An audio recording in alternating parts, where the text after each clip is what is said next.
नमस्कार।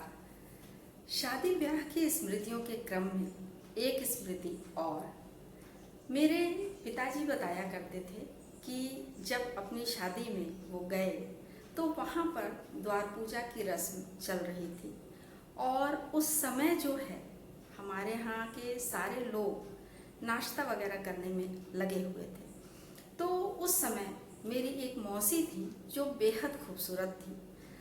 तो वो बाहर आ करके और द्वार पूजा की रस्मों को देख रही थी और बारात के लोग उनको देख रहे थे। इसी क्रम में एक सज्जन थे जो लगातार जो है उनको ही देखे जा रहे थे। ऐसी दशा में उनके सामने जब नाश्ते की प्लेट रखी जाती थी तो वो नाश्ता ना करके वो लगातार उधर की तरफ देखते रहते थे।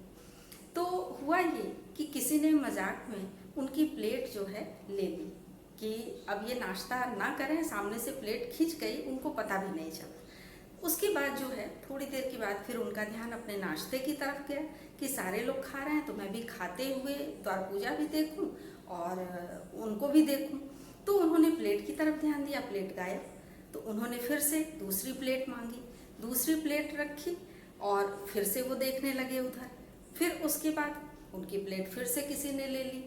उसके बाद तीसरी बार उन्होंने प्लेट मांगी, प्लेट को हाथ से पकड़े रहे और पकड़ के वो इस तरह से जो है उनको देखे जा रहे थे। तो आज भी सभी लोग जब इस बात की चर्चा करते हैं तो ये इस पर बहुत सभी हंसते हैं कि किस तरह से उन्होंने नाश्ते की प्लेटों पर प्लेटें मांगनी शुरू की और प्लेट मिलने पर खाने की बजाय ध्यान उनका उधर की तरफ होता था। इसी क्रम में मुझे याद आता है कि शादी ब्याह के ही समय में घर में सत्यनारायण भगवान की कथा का आयोजन था और उसमें जो पंडित महाशय आए थे अपने को प्रकांड विद्वान समझते थे। ये दर्शाते थे कि बहुत ज्ञाता हैं।